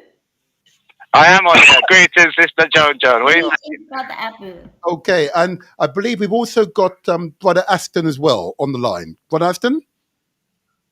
Yes, you have me. Yeah, good morning. Allow the brother to go through first. Yeah, thank you very much. Brother Abu, go ahead. Yes.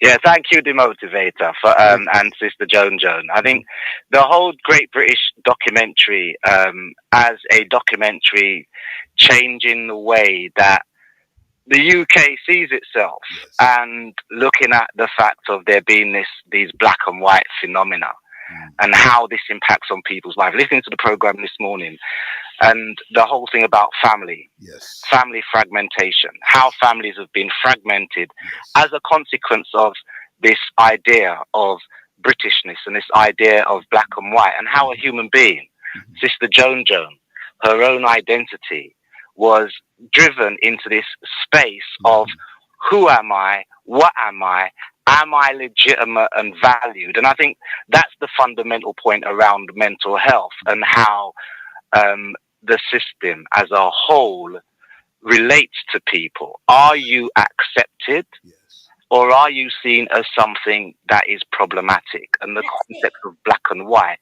do that. And I think the thing that Sister Joan is doing, and Sister Teresa had raised it with her around how does a community, how does a state evolve to the point of being able to be responsive to the needs of its population? Now, mental health is a part of that. Health is a part of that. And as in the prelude to your show, Martin, you identified the fact of a human being has some basic natural balances that they need to engage in to be healthy. There's the physical aspect around making sure that you have the right intake of diet, air, sleep, light, and the mental aspect. The mental aspect is one of being recognized and valued as a human being. And Sister Joan in her documentary has made it clear that in the UK, people are not being valued as human beings because of this construct that puts people into two categories, black and white. And these categories are economic categories as well. And so how does the state evolve? And the next question for me, for Sister Joan and Brother Martin, or Demotivator, is this. How can UK institutions across the board because it's in every single area of our lives that this identity issue impacts. And as Africans who have experienced the Mahangamizi and are now saying that we need to repair globally, we need to repair locally, how might local institutions benefit from this resource, a resource that is now in the mainstream? The BBC has it there on iPlayer. How might institutions recognize the fact of Sister Joan Jones' work in saying, look, here's a snapshot on UK society. What can we do to stop people from having the traumas that Sister Joan Jones still going through? Yes. How might these institutions adapt in ways that recognize Africans' value? And I would say I'll give a little kickstart. One is by giving Africans resourced roles within these infrastructures. It sounds like equal up, but no, it's a bit more than that. It's about the decision-making bodies and structures around the decision-making bodies being able to hear these disparate voices, not the ones that are chosen, that have gone through the gauntlet, have gone through these kinds of processes of the BBC, the civil service, local authorities, the political parties, not the establishment, but being able to access some of these wider voices that Sister Joan Joan has brought into the fore. Like, so I'm in the Global African Congress. I've been chairing the Global African Congress for some time now. And time's evolving, times are changing. So the reparations agenda needs to be spoken about in the mainstream. Yes. And this documentary gives a platform through which a very important discussion can happen in a way that everyone can access. Okay. From white, so-called white to so-called black. I'm just conscious we're approaching our close shortly, so we've got the key points, and I know Joan listened intensely to what you said. I'm going to give you an opportunity just to respond to you. I need to go on to Brother Aston. I've got maybe 10 minutes left of my show. Sorry. Thank you, brother. It's my pleasure. My pleasure. And thank you for the call. Thank you for the call. Joan, do you want to respond to him? Yes. Oh, right. I'll really quickly respond to him because I'm not really responding to him because we've had this discussion many times. How do institutions do it? Well, I tried with the BBC. I've done it with the BBC, and it was pure tenacity, and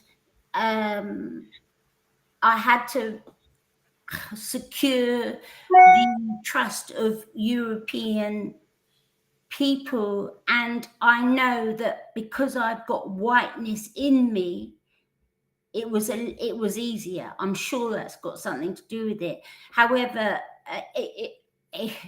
these diversity things that people have in corporations, they have diversity and they have this BAME thing.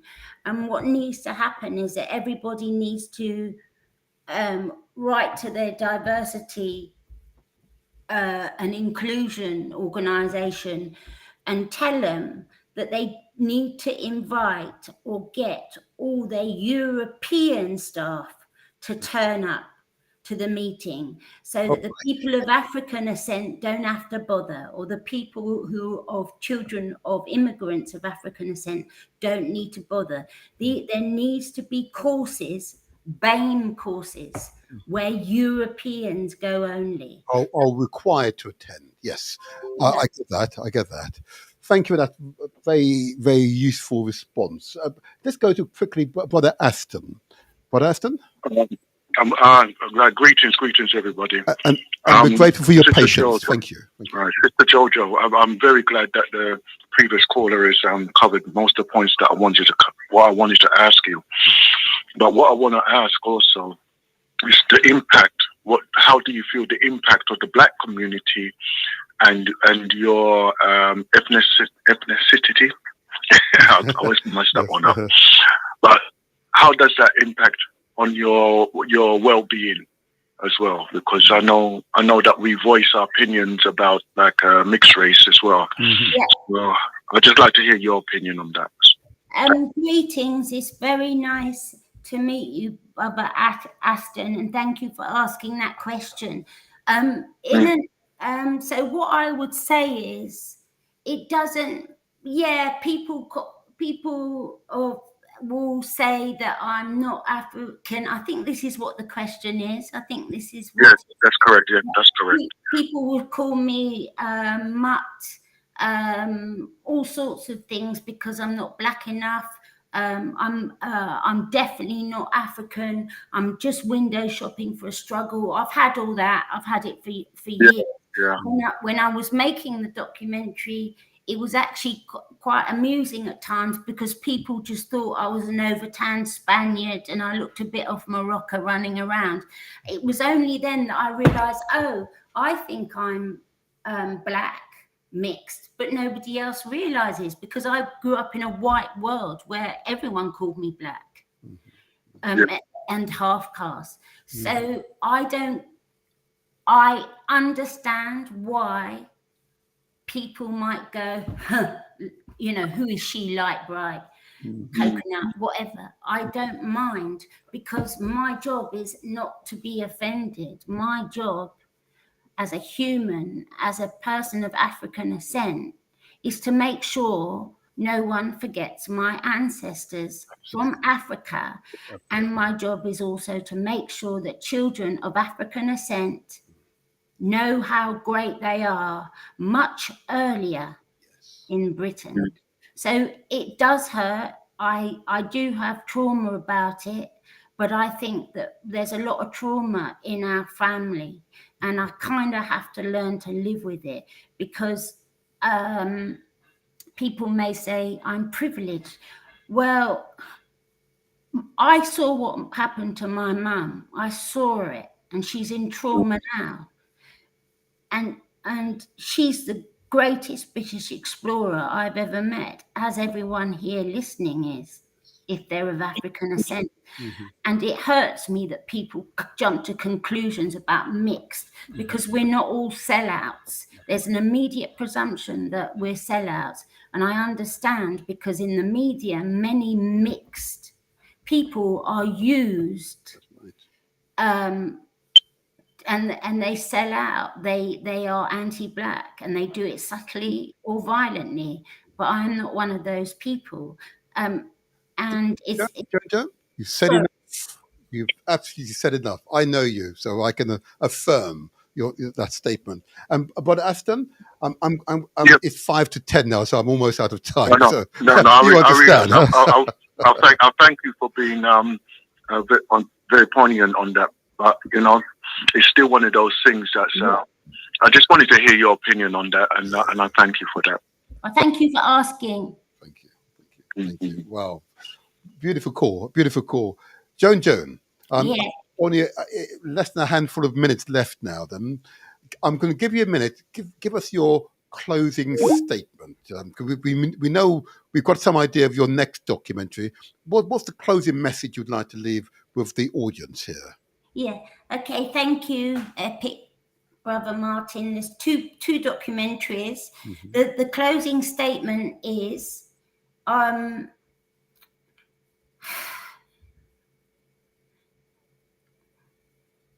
every child of African ascent needs to know, as we all know here, mothers and fathers here know, I want children of African ascent to know earlier that how great they are, and their DNA has contributed the great in Great Britain over 500 years from their ancestors, and it's traveling, that greatness and excellence travels through them to the future. And if my film can help anyway, I would love it.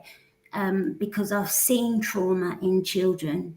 I've seen trauma in myself. I've seen trauma in adults. So we need to celebrate our African children earlier. As a mixed person saying that, you know all of that. I know it sounds like I'm just saying the obvious, Keep saying it. Keep repeating it. Keep repeat that message. Yeah, because children of African descent, they need to know how great they are. They're the greatest. Wow. This has been time has flown by, Joan. You realise that? Yeah. Flown by. And Yeah. you are wonderful. Absolutely wonderful. We didn't hear from the great Glenroy Watson. I need to call to him now. But that moment in the film, and I'm going to encourage you all, if you've not watched the film, to watch it. If you go to YouTube, I'll put a link in the chat to the film, and it is there. And that moment where you encounter Glenroy Watson standing alongside the great Judy Richards, who is the vice chair of the GAC UK. I won't take this call. I'm out of time now. And that moment was a powerful moment. You know, when you meet someone for the very first time and something said that's powerful, you could tell you were emotionally affected by it. Yeah. It was powerful. If only for that moment, I urge the audience to watch the film. So if you're on YouTube or Facebook, you'll see in the chat a link directly to the BBC iPlayer, that great British documentary. Joan, thank you. Thank you. Thank you very much.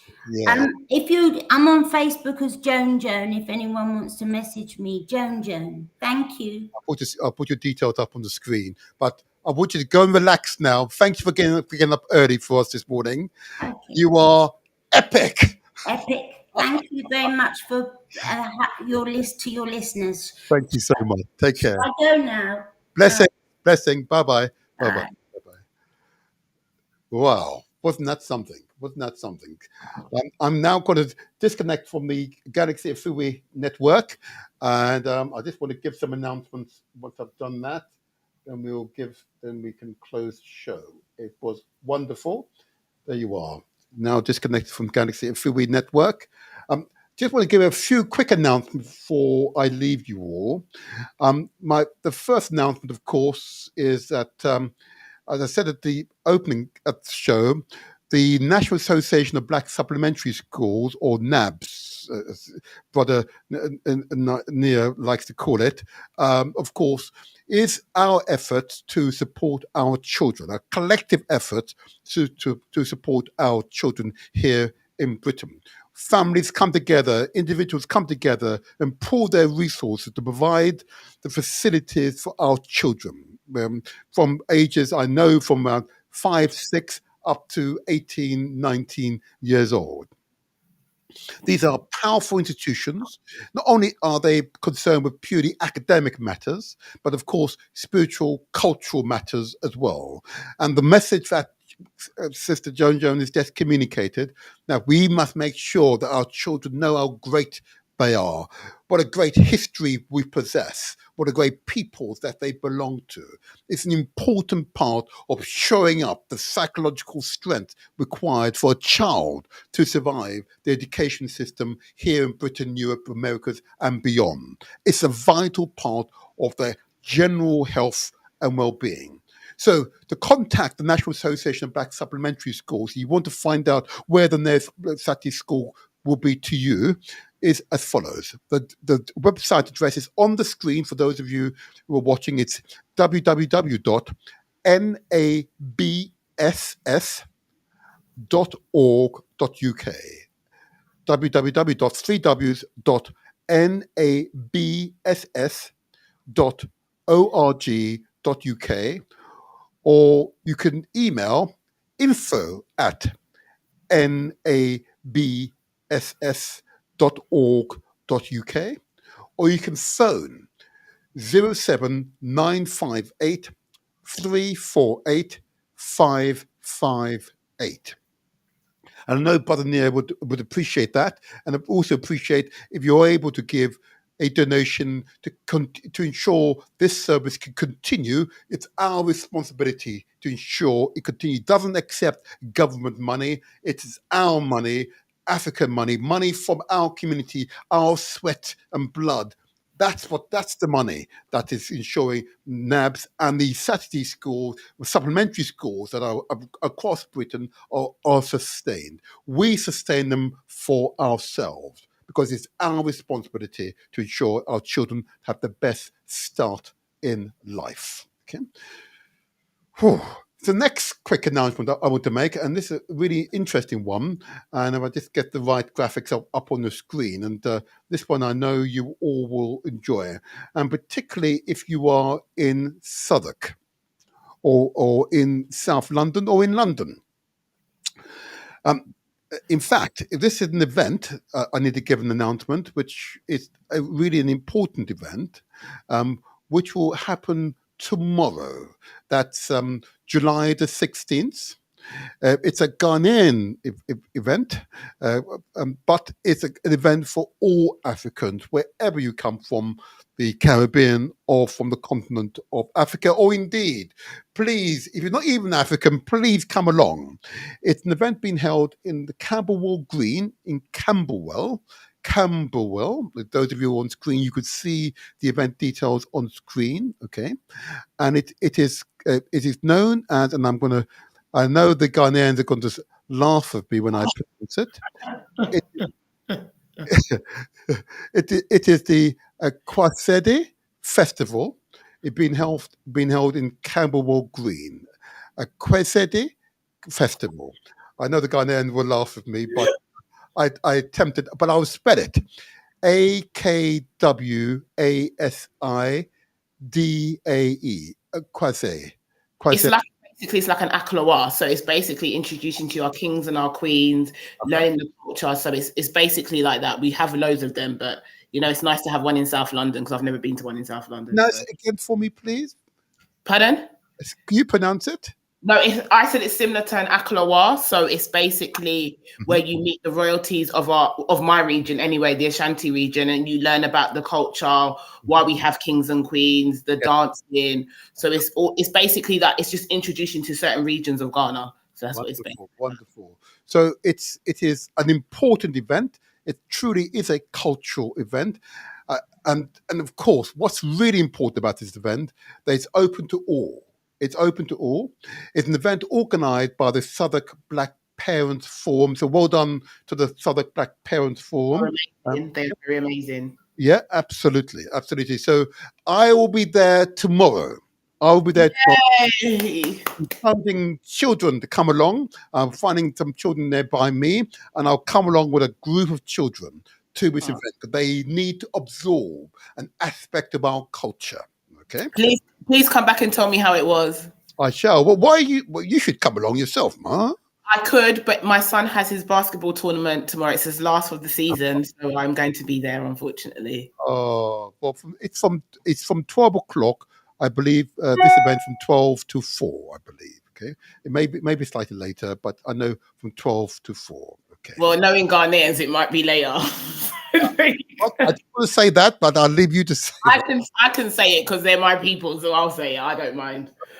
And lastly, of course, after this brilliant show, I just want to commend Joan and the documentary, that great British documentary, which is on the BBC iPlayer.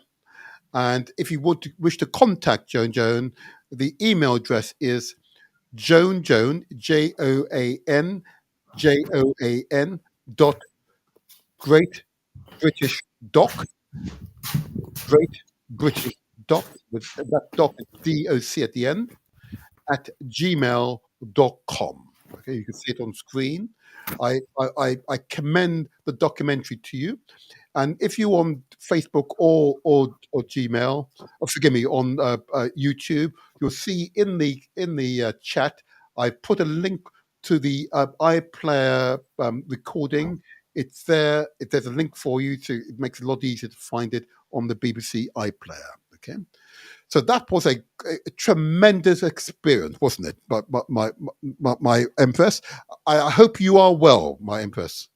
I'm getting better. Okay.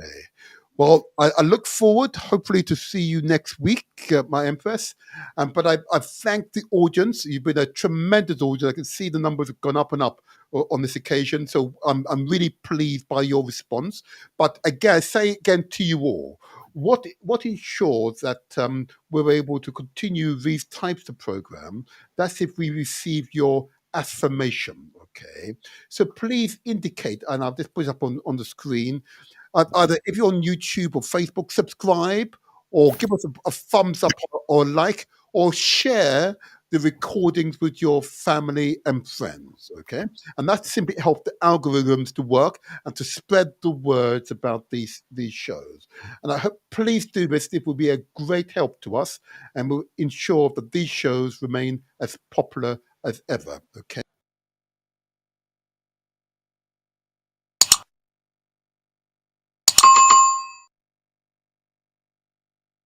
There's the bell coming.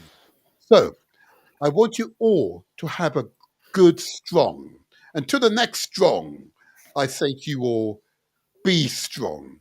Be yourselves. Be strong. Because the whole point of this show is to empower you to cope and to thrive for the next 7 days. My Empress, do you want to say something in closing? I'm going on 6 weeks holidays. So I'm excited, and my son is transitioning to secondary school, so I'm looking forward to that. Have a blessed weekend, everyone. Yeah, indeed. Yeah. I say to you all, stay strong. And if you're staying strong, you're staying healthy, then we've achieved our aims and objectives. I know with you all, it's common aim and common purpose. Not too much fufu, Martin, at the thing tomorrow. No, not a lot of fufu. Okay, no more than a fistful per setting. Eh? Well, you might have a bit more because it is tasty. You might have a bit more. Who knows? Who knows? Take care, my Bye. Take care. Take care.